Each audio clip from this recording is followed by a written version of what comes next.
Awalnya kita ini kan niatnya investasi untuk jangka lama. Tapi lama-kelamaan muncul konten-konten baru yang membahas metode-metode yang terdengar baru dan menarik. Lama-kelamaan teman-teman jadi pindah style atau haluan karena menonton video tersebut. Contoh saja ada yang bahas cara cuan dari aksi korporasi seperti right issue, kemudian yang mulai ramai adalah bandarmologi. Pasti sekarang teman-teman mulai bertanya-tanya, kira-kira lebih bagusan mana sih mempelajari bandar-bandaran atau teknikal atau fundamental atau aksi korporasi? Hal pertama yang ingin saya sampaikan adalah orang-orang yang membagi ilmu atau metode melalui video-video tersebut sama sekali tidak salah. Saya juga mendapatkan banyak pengetahuan baru dari metode-metode tersebut. Kesalahan Anda adalah ketika tidak bisa mencerna, memahami, dan menerapkan apa yang mereka sampaikan. Di video ini saya akan bahas dari sudut pandang dan pendapat saya, karena terutama bagi yang masih baru di dunia saham, memahami pengetahuan yang salah bisa membuat Anda berada di jalur yang salah untuk mengembangkan uang Anda. Pertama-tama, teman-teman harus kembali lagi ke tujuan awal, mau investasi atau trading. Karena walaupun sama-sama membahas saham, teknik yang mereka sampaikan bisa jadi tidak tepat bagi Anda yang mau investasi atau yang mau trading. Aksi korporasi seperti strategi beli saat saham IPO, right issue, merger, buyback, dan sebagainya itu masuk ranah trader. Bandarmologi masuk juga ke trading. Analisa fundamental untuk investor, sedangkan teknikal bisa untuk trading maupun investing. Teman-teman harus memahami dari perbedaan medan. Ibarat kita mau pergi ke suatu tempat menggunakan mobil, analisa fundamental itu ketika kita menggunakan jalan utama. Sedangkan analisa teknikal, bandar, dan aksi korporasi itu ketika kita mencoba jalan alternatif atau masuk jalan pinggiran. Tidak ada yang salah dengan semua metode ini. Semuanya bisa memberikan keuntungan asal teman-teman benar-benar serius di jalan yang diambil. Teman-teman salah jalur jika niatnya investasi untuk masa depan, tapi belajarnya bandarmologi. Benar, bandar itu ada dan bisa mengatur pergerakan harga karena di IHSG jumlah dana asing sangat banyak.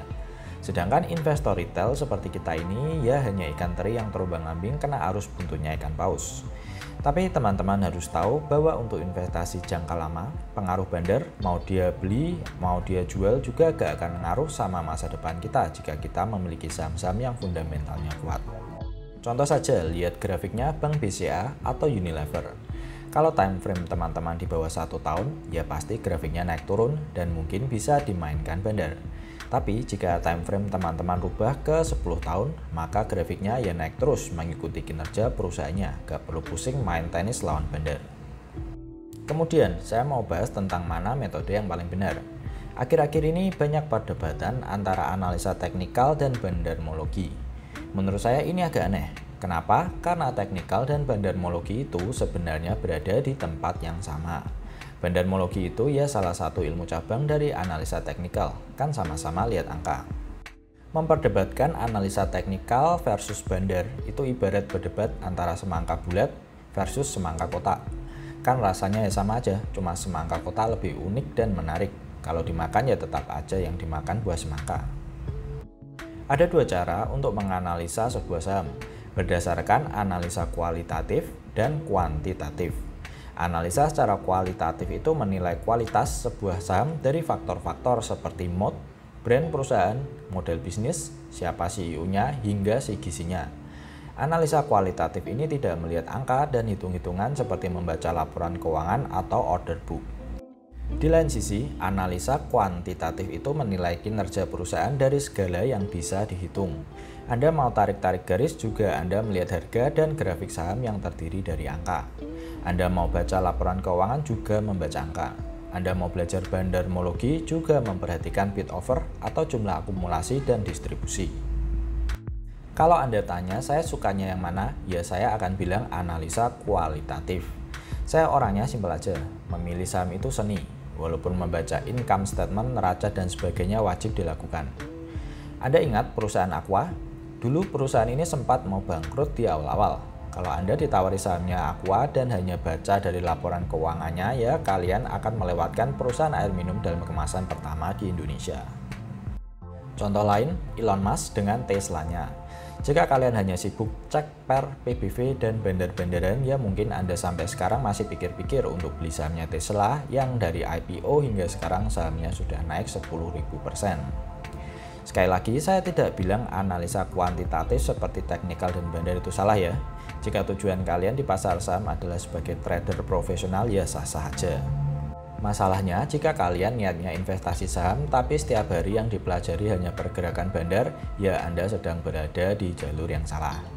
Kalau kalian hanya beli ketika para master bilang beli lalu jual ketika bandar asing keluar, ya investasi gak akan kemana-mana dan teman-teman akan melewatkan kenaikan eksponensial dari sebuah saham.